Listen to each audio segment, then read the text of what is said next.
ها مورې د ووایي چې ایلب خان شیرپور ویلفیر فاونډیشن تاسو سره څه هیلپ کړی دی مدد یې کړی دی څه به وایې ډېر مدد یې راسره کړی دی چې څه وس یې هغه راسره کوي خو اوس بېوسه شو دلته ستا خواله راشي دغه لور د مورې او دغه لور مې ده او بچې ښه رشته پرې راله ورکوم ورکې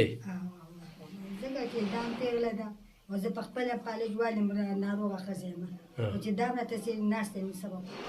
دې وخت کې کوم ضرورتونه دي دې وخت کې راته شیشه نشته دا په تیاره کې مونځ او اودس په تیاره کې کوم شیشه راته نشته اوبه راته کمې دی نور راته دغه شان کمې دی د مور چې کومه خبره کوي چې رشته نو ته مور خبرې سره اتفاق کې لکه کور کې یوه لور یې که نه مور د ژوند ته څنګه ګورې سختو ته نه سخت شته دی ژوند څنګه تېرېږي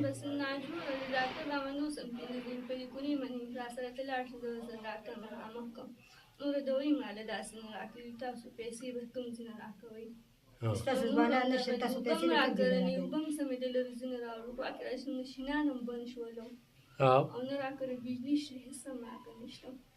نشته او ژوند سخت دی ګرانو کتونکو دې سره څوک تعاون کوي مدد کوي دغه لورکې دغه مور ورکول غواړي خو ورسره دلته راغلی امداد لده موږ دې را تپوس ځکه کوو چې څوک داسې کس راشي یا دوی په سر لاس کړي یا دوی د نیستي غوسه کړي یا دوی د غریبي غوسه کړي په دغې موږ ته ډېره زیاته خوشحالي راځي ورسره تعاون ورسره کولی شي شیشې ضرورت دی ورته د اوبو ضرورت دی ورته د ډیګۍ ضرورت دی ورته د کرایې ضرورت دی ورته د دارو ضرورت دی ورته د خوراک دی ورته ضرورت نو ضرور ورسره تعاون وکړي ډېره مننه خوشحاله اوسئ